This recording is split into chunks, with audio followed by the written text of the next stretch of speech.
अनिरुद्धाचार्य। अच्छा। हाँ, वो क्या कह रहा था, कह रहा कृष्ण के साले हैं शिव। तो पहले उसे यही नहीं पता कि किस काल में शिव थे और किस काल में कृष्ण थे। तो उज्जैन की थी उनकी पत्नी, तो इसलिए वो साले हुए शिव। जबलपुर का है ये अनिरुद्धाचार्य। अच्छा। और मुझे ध्यान आ गया मेरी पत्नी भी भाई जबलपुर की है, तो इस नाते से तो अनिरुद्धाचार्य मेरा साला हुआ। मुसलमानों की भी ससुराल है वहाँ, तो मुझे लगता है ये मुसलमानों का भी साला हुआ। ये अपमान कर रहे हैं। मेरे बात उन दलितों में से, आदिवासियों में से, पिछड़ों में से कौन सा पुजारी मंदिर का पुजारी है? आज भी स्थितियाँ ये है कि जाति सूचक शब्द लिख के ये कहता है मंदिर में इनका प्रवेश बंद है। मुझे बताओ कितने देश के नेता हैं, कितने देश के जज हैं, कितने देश के IPS IAS हैं जिनके बच्चे कावड़ लेके जाते हो? मुझे बता दो एक भी ऐसा हो। ये आपको धर्म का ठेका दे रखा है, जिनको जो गरीब है, जो मध्यम वर्ग के हैं, जो निम्न वर्ग के हैं, उनको ठेका दे रखा है कि धर्म को तुम लाद के घूमो और कुर्सी पे हम बैठेंगे। कब से हिंदू संगठन सक्रियता ली? जब से राम मंदिर आंदोलन की कहानी करी है, उससे पहले कोई हिंदू फिंडू कुछ नहीं था। अब ये संगठन तैयार हो, क्यों मंदिर करना था? अब शिमला में एक मस्जिद ढूंढ ली। तुम्हें चिंता पाकिस्तान के हिंदुओं की, तुम्हें चिंता बांग्लादेश के हिंदुओं की। मैं भारत में उनका क्या, जो 87 करोड़ लोग 4 किलो चावल और 4 किलो गेहूं पे पल रहे हैं भुखमरी कंगार में। Chief justice of India DY Chandrachud के घर एक प्रोग्राम होता है और उस प्रोग्राम में माननीय प्रधानमंत्री को जो है कि बुलाया जाता है और प्रधानमंत्री चंद्रचूड़ जी के घर पहुंच जाते हैं। तो आखिर कैसे हम मान ले कि सुप्रीम कोर्ट जो काम कर रहा है वो सरकार के इशारे पे नहीं कर रहा है? इस तमाम सारे सवाल है जो लोग उठा रहे हैं। अभी हमारे साथ नंदा भाई ये बातें करेंगे कि आखिर एक माननीय प्रधानमंत्री को चंद्रचूड़ जी के घर जाने की क्या जरूरत पड़ गई? सर देखिए, कई मैटर हुए हैं ऐसे, सबको पता है कि भाई देश के चारों स्तंभ कहीं ना कहीं सरकार के दबाव में काम कर रहे हैं। ठीक है। सरकार जो इशारा करती है वो वही, जो CY चंद्रचूड़ सिंह है वो वही काम करते हैं। लोगों को दिखाते कुछ है, एक तरफ अम्बेडकर साहब की मूर्ति लगाते हैं सुप्रीम कोर्ट के प्रांगण में, दूसरी तरफ उन्हीं के अधिकार छीनने का काम करते हैं। और वर्गीकरण का मामला जैसा आपने देखा कि आरक्षण को वर्गीकरण, कोटा में कोटा मतलब कि बाल्टी में से लोटा देने वाली बात कहानी है। तो ये कहीं ना कहीं सोची समझी साजिश के तहत है। और गरीबों को जिस तरीके से भाई अगर कोई अमीर कोई गरीबों का हक मारता है तो उसे कहते हैं बिजनेस है, और गरीब कहीं हक के लिए लड़ता है तो उसे कहते हैं हिंसा कर रहा है। लेकिन ये नियम तो अच्छा आया है ना सर, कि जो संपन्न हो चुके हैं दलित, उन लोगों को आरक्षण की अब क्या जरूरत है? क्या कि कौन संपन्न हो चुका? आप मुझे बताइए ना, आप ये बताइए 10% आरक्षण मिला, 10%। हाँ, EWC का। हाँ, तो आप उसमें क्यों नहीं करते वर्गीकरण? आप मुझे बताइए, सबसे पहले वर्गीकरण होना चाहिए सुप्रीम कोर्ट से। आप बताइए सुप्रीम कोर्ट में किस जाति के कितने जज हैं? यहाँ तक कि एक राजपूत समाज का भी सुप्रीम कोर्ट में जज नहीं है। तो आप बताओ वर्गीकरण करो ना। 10 एक जो है कि दलित जाति से आते हैं ना, मेरे बात सुन, एक आते हैं तो वो भी गुलाम है ना, सरकार के इशारों पर काम कर रहा है वो व्यक्ति। तो मैं कह तो रहा हूँ, हर कौम में, हर समाज में एक दलाल ऐसा है जो कहीं ना कहीं सरकार के इशारे पे काम कर रहा है। और आरक्षण जो चाहिए, जो नीचे जो कुछ दबे कुचले लोग हैं, जो वंचित हैं, समाज की मुख्य धारा से नहीं जुड़े हैं, उनके लिए आरक्षण है और उनको देना चाहिए। और रही बात चंद्रशेखर आजाद को आरक्षण की क्या जरूरत है? चिराग पासवान को क्या जरूरत है? जीतन राम मांझी को क्या जरूरत है? ये लोग भी तो दलित हैं। मेरी बात सुन लीजिए, आरक्षण कब से चल रहा है? ये आजादी के समय से। ना, उससे पहले भी आरक्षण था धर्म के नाम पे। अच्छा। हाँ, धर्म के नाम पे कौन है जो भाई दक्षिणा को भी दान कह के खा जाता है, भीख को भी दान कह के खा जाता है? ये आरक्षण किसका है? और भीख मांगने के बावजूद भी पैर छुआता है, पैर छुआने के बाद महिलाओं के ऊपर हाथ भी फेरता है। ये आरक्षण कहाँ से मिल रहा है? हजारों वर्षों से आरक्षण चल रहा है। आप मुझे बताइए उन दलितों में से, आदिवासियों में से, पिछड़ों में से कौन सा पुजारी मंदिर का पुजारी है? आज भी स्थितियाँ ये है कि जाति सूचक शब्द लिख के ये कहता है मंदिर में इनका प्रवेश बंद है। तो बताओ कहाँ बराबर का सम्मान है? एक तरफ कहते हो आप हिंदू इकट्ठे हो जाओ, और दूसरी तरफ हिंदुओं के ना बाद उनमें कहोगे फलानी जाति का, ढिकानी जाति का नीच है, ये है वो है। तो बताओ कहाँ आप इसको ले जा रहे हो?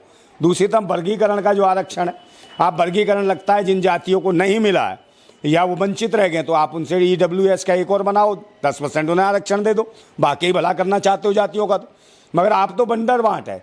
सुप्रीम कोर्ट में जो बंदर बांट कराया गया, सुप्रीम कोर्ट एक बंदर बन गया और 2 बिल्लियाँ लड़ा दी गई ST/SC की। क्या भाई 2 बिल्लियाँ बना दिया, वो रोटी लेके आई, लड़ रही हैं। सुप्रीम कोर्ट कहता है भाई मैं कर रहा हूँ हिसाब, इसमें वर्गीकरण में इधर से भी खा जाता, उधर से भी खा जाता, और दोनों तबका खा के सपा चट। तो एक दिन ऐसा होगा कि पूरा आरक्षण ही खत्म कर देंगे। तो ये कहीं ना कहीं संविधान पर कुठाराघात है, लोकतंत्र पर कुठाराघात है। और दबे कुचलों को जो न्याय देने की बात कही संविधान में, उसको खत्म करने का एक नया तरीका ढूंढा है। मैंने कहा शोषण करने का तरीका है। आप किसी भी तरीके से घुमा लीजिए। आप ये देख लीजिए ओम बिरला की लड़की है, आप बताइए कौन सी परीक्षाएं दी उसने? उन्होंने कोई परीक्षा भाई नियुक्ति पत्र दे दिया उन्हें, नियुक्ति कर रहे हैं उनकी। तो जबकि मैं खुद कह रहा हूँ कि वो कौन थी, है वो टॉक करती थी, फैशन करती थी, फैशन शो में काम करती थी, एक मॉडल थी वो लड़की। और अब वो 10वीं और 8वीं की परीक्षा आप पास करा लीजिए, उसे मैं मान जाऊँ नहीं कर पाएगी, मगर आप उसको IAS बना देते हैं। दूसरी तरफ देख ले पूजा खांडेकर है, जिसने अपने आप को कहा कि मैं भाई अपंग हूँ, और दूसरे नंबर OBC का सर्टिफिकेट नकली बनाया, जबकि सरवण थी वो। उसके बावजूद भी वो चुन ली गई, IAS बन गई। तो उस पर कौन विचार करेगा? अगर वो सरवण ना होती तो अब तक पता नहीं क्या हालत कर दी गई होती, उसका बड़बोलापन उसको ले डूबा। तो जो अभी तो ये नहीं चेक कर पा रहे कि भाई जितनी 3rd क्लास की, 4th क्लास की, क्लर्क ग्रेड की नौकरियां हैं, बड़े की तो छोड़ो, आप उसमें नहीं देख पा रहे हो कि दलित और पिछड़ों के नाम पर कौन लोग सर्टिफिकेट बना के घुसे हुए हैं। इसमें जांच कैसे हो? जांच इसलिए नहीं होगी कि वही लोग बैठे हैं जांच करने वाले। लेकिन आप जिस कैटेगरी से आते हैं, जनरल कैटेगरी से, आप ही के कास्ट के लोग विरोध करते हैं, आप ही के हिंदू धर्म के स्वर्ण जाति के हिंदू नहीं है वो, पहले उन्हें ध्यान को समझना पड़ेगा। वो देश के रक्षक हैं, ये समझने की जरूरत है। जिस राजपूत समाज की बात है, रक्षक का मत होता है देश की रक्षा करना, गरीब बहन बेटियों की रक्षा करना, अपनी भूमि की रक्षा करना। जब भी उस वक्त जब वो रक्षक समझते थे तब तो रक्षक थे अपने आप में, तब तो इधर राजा थे इस देश के। और जब से वो हिंदू बने तब से उनकी स्थितियां खराब हैं। आज वही राजपूत समाज के लोग चौकीदारी कर रहे हैं, ATM के बाहर बैठे हैं, कहीं चौकीदारी कर रहे हैं, किसी कॉलोनियों में चौकीदारी कर रहे हैं। उनकी स्थितियां कमजोर, आज राजे रजवाड़े नहीं रहे, जमींदार भी नहीं रहे, उनकी स्थितियां देनी है। और यही तो मैं पूछ रहा हूँ कि सुप्रीम कोर्ट में एक जज बता दो राजपूत समाज का, कहाँ? एक भी राजपूत समाज का जज नहीं है। तो वर्गीकरण करना है तो वहाँ से करो ना। आप सुप्रीम कोर्ट में सारे जजों के नाम लिख लो और बता दो कि उन किस जाति के। तभी तो ये चल रहा है कि आपने वर्गीकरण कर रहा, मैं कह रहा हूँ करो पूरे देश का, है जो संविधान कहता है कि जिसकी जितनी संख्या भारी उसकी उतनी भागीदारी कर दो, सबको जाति के आधार पर सबको दे दो आरक्षण। हम कब मना कर रहे हैं? सरवणों को भी दो, दलितों को भी दो, पिछड़ों को भी दो, अल्पसंख्यकों को भी दो, अन्य को भी दो, अलग संप्रदाय के लोग हैं उनको भी दो आरक्षण। हम कौन से मना कर रहे हैं? क्योंकि समान अधिकार, जो असली जो राजपूत है, जो रक्षक है, जो देश के लिए दिल धड़कता हो जिसका, वो कभी किसी के साथ अन्याय नहीं करेगा। अच्छा, अपने देश में क्या मुसलमान दबे कुचले नहीं है? मुसलमानों के साथ इतना भेदभाव मैं कह रहा हूँ, मुसलमानों किसने बना रखा है? कहीं ना कहीं भाजपा का जो खेल है, मुसलमान भाजपा के लिए भगवान है। अगर मुसलमान ना होते इस देश में तो मुझे लगता है भाजपा कभी भी सत्ता में नहीं आ पाती। जब इन्हें लगता है मुसलमान कहाँ वोट देता है भाजपा को? भाई ये तो कह रहा है, ये वोट नहीं, गाली देते हैं मुसलमान को, गाली देते हैं तो एकजुट करते हैं, है तो कहीं ना कहीं भड़काते हैं दूसरे संप्रदाय को। आप मुझे बता दो, ये शिक्षा के नाम पे अगर वोट मांग लें, एक वोट नहीं देगा कोई। रोजगार के नाम पे वोट मांग ले, एक वोट नहीं देगा। है किसी स्वास्थ्य सेवा केंद्र खोले हो उसके नाम पे एक वोट मांग ले, कोई तरक्की और विकास के नाम पे मांग ले, महंगाई कम करने के नाम पे मांग ले, इन्हें एक वोट नहीं देगा, जनता जूतों से मारेगी। तो तीसरी मर्तबा सरकार कैसे आ गई? भाई आप सभी समझते हो, आपने कहा देखो सुप्रीम कोर्ट के जज बिक जाते हैं, और बहुत सारे जज जो रिटायर हुए उन्होंने कहा जी साहब हमसे तो दबाव की स्थिति में काम कराया जाता है। और बहुत से जज ऐसे हुए रिटायरमेंट होने के बाद उन्हें लोकपाल, समझे, लूटपाल बना दिया इन्होंने। बहुत सारे जज ऐसे हुए जिन्हें सांसद बना दिया राज्यसभा से। तो कि ये कहीं ना कहीं जो है मैनेजमेंट बैठाया जा रहा है, दलाली चल रही है सत्ता और शासन में। जिन पे और जांच एजेंसियां थी जैसे ED है, CBI है, इनमें लोगों की एक आस्था होती थी कि यार निष्पक्ष कार्रवाई होती है। जब से भाजपा सरकार आई है, ED या CBI वो जांच वहाँ कर रही है, या तो विपक्ष के पीछे पड़ जाती है, या कोई इनके खिलाफ आवाज़ उठा दे उसके पीछे, या किसान आंदोलन खड़ा हुआ किसानों के पीछे पड़ गई। आप देख लो 850 किसानों की हत्या कराई, हत्यारी है ये सरकार, भाजपा सरकार, और कहती है हम बहुत कुछ देंगे। कहाँ दिया? MSP का रेट नहीं दिया, मेहनत और लागत का दाम नहीं मिल रहा किसान की। और जबकि किसान का पूरा परिवार या जो किसान है बेचारा खेती पर निर्भर रहता है, वो सोचता है मेरी फसल उगेगी तो बेटी के ब्याह करूँगा, शादी करूँगा, है बच्चों को पढ़ाई लिखाई का खर्चा निकालूंगा, उन्हें पढ़ा लिखा के आगे बढ़ाऊंगा, मगर कुछ भी नहीं ऐसा मिल पा रहा उनका। एक फसल बर्बाद होते ही उनकी ज़िंदगी और सपने सब बेकार हो जाते हैं। और यही वजह है कि किसान को आत्महत्या करनी पड़ती है। और आत्महत्या अगर किसान कर रहा है तो समझ लो भारत की असली जो आत्मा है वो तड़प रही है। भारत की असली आत्मा कहाँ बसती है? अगर शहर है, शहर क्या है? शहर अगर शरीर है भारत का, तो जो आत्मा जो है वो भारत के गांव हैं।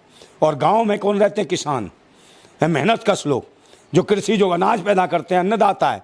इस देश की असली आत्मा अन्नदाता है, किसान है। अगर किसान मर रहा है तो समझ लो देश का हर इंसान मर रहा है, उसके लिए लड़ना पड़ेगा। और जो अनाज खाता हो वो किसानों का समर्थन करे, जो सब्जियां खाता हो किसानों का समर्थन करे, जो फल खाता हो वो किसानों का समर्थन करे, और जो गोबर खाता हो वो भाजपा का समर्थन करे, जो मूत पीता हो भाजपा का समर्थन करे। हमें कोई इसकी परवाह नहीं है। करें भाई, गोबर खा के पेट भरो, और जब गोबर खाओगे तो सड़ान फैलाओगे देश में। वही स्थितियां हैं। लोग कहते हैं शौचालय, तो भाई शौचालय तक ही सीमित रहोगे, हिंदू बनोगे तो शौचालय तक। मतलब और अगर हिंदुओं में फूट डालना चाहते हैं, अगर हिंदू बनोगे तो शौचालय तक रहोगे, और अगर कहीं भारतीय बन गए, भारत के रक्षक बन गए, तो कहीं ना कहीं सचिवालयों में आपके बच्चे होंगे पढ़ लिख कर। ये निश्चित रूप से है। और ये चाहते हैं घंटा और ये बजाते रहें। आप मुझे बताओ कितने देश के नेता हैं, कितने देश के जज हैं, कितने देश के IPS IAS हैं जिनके बच्चे कावड़ लेके जाते हो? मुझे बता दो एक भी ऐसा हो। कितने IPS IAS अफसर हैं, कितने बड़े नेता हैं जिनके घर में गणपति बैठाया जा रहा हो? भाई मैं सीधी सी बात करता हूँ, नहीं। मैं किनको दे रखा है? ये आपको धर्म का ठेका दे रखा है। जिनको जो गरीब हैं, जो मध्यम वर्ग के हैं, जो निम्न वर्ग के हैं, उनको ठेका दे रखा है कि धर्म को तुम लाद के घूमो और कुर्सी पे हम बैठेंगे और तुम्हारा शोषण कराएंगे, तुम्हें लड़वाएंगे आपस में, हिंदू मुसलमान सिख ईसाई के नाम पे, जात पातियों के नाम पे। तो ये देश में कलह है। और भगत सिंह ने भी कहा था, जब देश में अंतर कलह जब भी मचेगी वो देश कभी भी सुरक्षित नहीं हो सकता जिसमें जात पात धर्म के मजहब के नाम पर आतंक फैलाया जाएगा। यही वही फूट डालो शासन करो की नीति थी, वही अंग्रेज कर रहे हैं। अंग्रेज 200 वर्ष शासन कर गए यहाँ, तो अंग्रेजों ने क्या किया? फूट डालो शासन करो कि ना। वो 200 वर्ष जो मौज लिए, जो मस्ती करी, उन्हीं की नाजायज मानसिकता के नाजायज कीड़े हो गए हैं जो आज देश के ऊपर काबिज है। वो भी वही कर रहे हैं, फूट डालो शासन करो, फूट डालो शासन करो। जात पात को लड़ा दो, धर्म को धर्म से लड़ा दो, मजहब को मजहब से लड़ा दो, भाषा को भाषा से लड़ा दो, क्षेत्र को क्षेत्र से लड़ा दो। तो बंटवारा कर रहे हैं। जो कहते थे अखंड भारत की बात करते थे, आज वो देश के अंदर ही बता देते हैं। कोई आंदोलन करे तो क्या ये खालिस्तानी है, कोई आंदोलन करे तो पाकिस्तानी है। किसानों तक को पाकिस्तानी और खालिस्तानी कह दिया। और किसी ने हक की बात कर दी, ज़्यादा पीछे पड़ गया कि मुझे हक चाहिए, तो उसको कह दिया हलाला की पैदाइश है। और जबकि ये साले मुंह काला की पैदाइश जो इस देश के अंदर जो काबिज हो गए हैं, तो इनके खिलाफ आंदोलन की जरूरत है, ना बहनों की सुरक्षा की जरूरत नहीं है। क्योंकि जितने भी हैं, चाहे आप देख लो राजनीति में, देख लो किसी को भी देखो, चाहे सत्ता पक्ष हो चाहे विपक्ष हो, है सब के सब हैं। और जिसकी बीवी भी होती है वो भगा देता अपनी बीवी को। तो स्थितियाँ ये जो रणवे और भड़वे टाइप के बैठे होंगे, जिनके घर में बीवी नहीं, बच्चे नहीं, परिवार नहीं, तो उन्हें क्या दर्द होगा, क्या एहसास होगा कि बेटियों को कैसे पढ़ाया लिखाया जाता है, बेटियों की सुरक्षा कैसे चाहिए। बच्चों को पढ़ाते हैं अपना पेट काट काट के, उन्हें रोजगार चाहिए, इस पर कौन काम करेगा? बच्चों को व्यापार कराना है, उसके लिए कौन काम करेगा? और जो देश में जो महंगाई निरंतर बढ़ती जा रही है, इस पर कौन काम करेगा? शिक्षा के केंद्र कौन खोलेगा? आज स्थितियाँ ये है कि भाई बुद्धि विनाश केंद्र खोले जा रहे हैं। बुद्धि विनाश केंद्र का मतलब जानते हो क्या है? शराब के ठेके। अच्छा। तो उसमें लिखना चाहिए बुद्धि विनाश केंद्र है, और जबकि उसकी जगह क्या खोलना चाहिए? बुद्धि विकास केंद्र। बुद्धि विकास केंद्र क्या है? शिक्षा के केंद्र। तो मैं कहता हूँ शिक्षा का जो स्कूल है उसके आगे लिखना चाहिए बुद्धि विकास केंद्र, शिक्षा के पाठ्य स्कूलों को। और जो शराब के ठेके हैं उन पर लिखना चाहिए बुद्धि विनाश केंद्र। तो लगाए साफ दिखाई देगा ये बुद्धि का विनाश करती है, ये चीज़ नहीं हमें यूज करनी चाहिए। और जो बुद्धि विकास केंद्र है तो बच्चों में भी जाएगा, उनके अभिभावकों में भी जाएगा कि हाँ यहाँ से बुद्धि का विकास होगा। इससे नहीं होगा कि पाखंड में लग गए, धर्म मजहब के पाखंड में लगे हैं, आपस में लड़ रहे हैं। तो इससे स्थितियाँ देश की कमज़ोर होनी है। और वे जब ज़्यादा व्यवस्थाएं खराब हो जाती हैं तो देश में आंदोलनकारी तैयार होते। और यही वजह थी कि भगत सिंह ने, राजगुरु ने, सुखदेव ने फांसी के बंदे को चूमा। उन्हें था कि हमारा त्याग होगा तब जाके देश के लोग जागेंगे। वो चाहते तो बच जाते। पंडित चंद्रशेखर आज़ाद ने जैसा आंदोलन किया, लड़े, उनको भी मरवा दिया इन्हीं मुखबरों ने। यही भाजपा के और RSS के लोग थे, मिलके मरवा दिया उनको। भाजपा कहाँ थी? मेरी बात सुन लो। या तो भाजपा पैदा होगी ना, RSS की तो पैदाइश है। RSS की तो पैदा वही तो लोग हैं। हिंदू संगठन कब बने बताओ? कब था हिंदू? कब से हिंदू संगठन सक्रियता ली? जब से राम मंदिर आंदोलन की कहानी करी है, सन 1947 के आसपास से हिंदू संगठन सक्रिय हो गए हैं। उससे पहले कोई हिंदू फिंदू कुछ नहीं था। अब ये संगठन तैयार हो, क्यों मंदिर करना था? अब शिमला में एक मस्जिद ढूंढ ली, 50 साल उस मंदिर के चक्कर में लोगों को लड़ाए रखा, इस देश की जो है तरक्की को रोके रखा और बर्बाद कर दिया। आप लगा दूसरा और मस्जिद ढूंढ ली। तो किराए के लोग भेज दिए जाते हैं कि जो हनुमान चालीसा मस्जिदों के सामने पढ़ रहा है। कौन पढ़ रहे हैं? और कोई समझदार जो धर्म का मानता हो, आस्थावान होता है, वो कभी किसी मस्जिद के आगे जाके इस तरीके की हरकतें नहीं करेगा। क्योंकि इससे ऐसी स्थितियां करोगे तो कल मुसलमान मंदिरों के आगे आ जाएगा। तो क्या ये अंतर्कलह होगी देश के अंदर? है आतंकवाद की स्थितियां पैदा कर रही है सरकार, और आतंकवादी खुद है। जब बेटी बचाओ बेटी पढ़ाओ के जैसे नारे देने के बाद वहाँ बेटियों के, सेना के जवानों की पत्नियों का बलात्कार हो जाए। दूसरे नंबर, आप वृद्धों की पेंशन खत्म कर दी तुमने, विकलांगों की पेंशन खत्म कर दी। आप सर जीएसटी वो जो मिलती थी क्या नाम है सब्सिडी, वो खा गए कि देश की जनता सब्सिडी नहीं मांग रही, वो अपने आप ही बंद कर दी। तो एक बात बताओ कि क्या छोड़ा तुमने, और फिर कहते हो आत्मनिर्भर बनो। आत्मनिर्भर क्या गोबर खा के बनेगा इस देश का? तुम्हें चिंता पाकिस्तान के हिंदुओं की, तुम्हें चिंता बांग्लादेश के हिंदुओं की। मैं भारत में उनका क्या जो 87 करोड़ लोग 4 किलो चावल और 4 किलो गेहूं पे पल रहे हैं भुखमरी कंगाल पे। क्या आपने कभी गांव खेत खलिहान में देखा? बिहार के रूरल एरियो में जाइए, उत्तर प्रदेश के रूरल एरियो में जाइए, उड़ीसा के रूरल एरियो में जाइए, जहाँ रूरल एरियो में जाओगे आप, मध्य प्रदेश में जाइए, तो वहाँ स्थितियाँ क्या हैं? माताओं को एक वक्त का भोजन नहीं मिलता, देश की भारत माताओं को, और कुपोषण का शिकार उनके बच्चे होते हैं। ऐसे लगते हैं जैसे बंदर के बच्चे हों उनके बच्चे, क्योंकि पौष्टिक आहार नहीं मिलते। उनके माताओं के स्तनों में जरा भी दूध नहीं आता, थोड़ा सा भी, तो उनके बच्चे क्या होते हैं, साल का 1 साल पूरा जीवन का नहीं कर पाते और मर जाते हैं। तो ये स्थितियाँ, उस कुपोषण पर कौन काम करेगा? उन माताओं को मतलब कि पौष्टिक आहार कौन देगा? क्योंकि आपने रोजगार की स्थिति मजबूत नहीं कर रखी, कुछ नहीं ऐसा कर रखा, और बात करते हो कि 4 किलो चावल और 4 किलो गेहूँ में है, आप ये कहते हो कि इतना ही हो जाएगा। आप प्रधानमंत्री जी जब काजू की रोटियां खाते हैं पिसवा के, बाहर से मशरूम खाते हैं, और यहाँ गरीबों को 4 किलो चावल और 4 किलो वो उसके करने के लिए क्या चाहिए? तेल मसाले मिर्च कहाँ से आएंगी? उनको कपड़े लत्ते भी पहनने कहाँ से आएंगे? उस पर कोई विचार नहीं कर। उनके बच्चे पढ़ाई लिखाई कैसे करेंगे? जब खा के वो चावल ही बचकेंगे तो उनकी औलादें पढ़ेंगी कहाँ से? पौष्टिक आहार कहाँ से मिलेंगे? आपने कोई भी संस्थान नहीं खोले, आपने कहा एम्स खोलेंगे हम, अभी तक एक एम्स नहीं खोला इस सरकार ने। इन्होंने कहा शिक्षा के केंद्र खोलेंगे हम, यूनिवर्सिटी खोलेंगे, उद्घाटन बहुत कर दिए 10 सालों में, मगर स्कूल, यूनिवर्सिटी, कॉलेज या स्वास्थ्य केंद्र कोई भी आज तक चालू नहीं हो पाया। ये हालत है। और जिनका भी इन्होंने निर्माण किया, चाहे पुल का निर्माण किया हो, अंडरपास का निर्माण किया हो, मंदिरों का निर्माण किया हो, उनकी भी हालत स्थिति खराब है, क्योंकि पहली बरसात में उनकी औकात दिख गई। बहुत से तो गिर गए, टूट गए। उज्जैन कॉरिडोर को देख लो, वो तो एक जरा सी हवा में उड़ गए हैं। ईश्वर भगवान की मूर्तियां बनाई थी, उनका ही नहीं पता चला। तो ये स्थितियां, तो भगवान भी इनसे खुश नहीं है, और इसी का जीता जागता सबूत है कि साक्षात राम भी इनसे नाराज हो गए और अयोध्या किस तरीके से इन्हें हरा दी। बाद में फूट फूट के ढोंगी रो रहे थे, अरे ये तो गद्दार है। अबे गद्दार तो तुम हो, जब वहाँ के लोगों के घर मकान तोड़ोगे, हिंदुओं के, गरीबों के हैं जो रास्ते में थे, उनकी घर जमीनें छीनोगे, उनको मारोगे, तो देश की वहाँ की जनता क्या करेगी? जहाँ का राम है वहाँ की प्रजा को देख के वो दुखी प्रजा है, तो तुम कहाँ से जीत जाओगे? तो प्रजा राम के नाम पे जो दुकान चलाने वाले हैं, जो धर्म के नाम पे दुकान चलाने वाले हैं, ये कुछ नहीं कर सकते। न कुर्सी से प्यार है, देशवासियों से प्यार नहीं है, इसको बेचने का काम कर रहे हैं। एक से एक बाबा आ जाते हैं। एक बाबा आ गया था, है बाबा, क्या नाम है, अनिरुद्धाचार्य। अच्छा। हाँ, वो क्या कह रहा था? कह रहा कृष्ण के साले हैं शिव।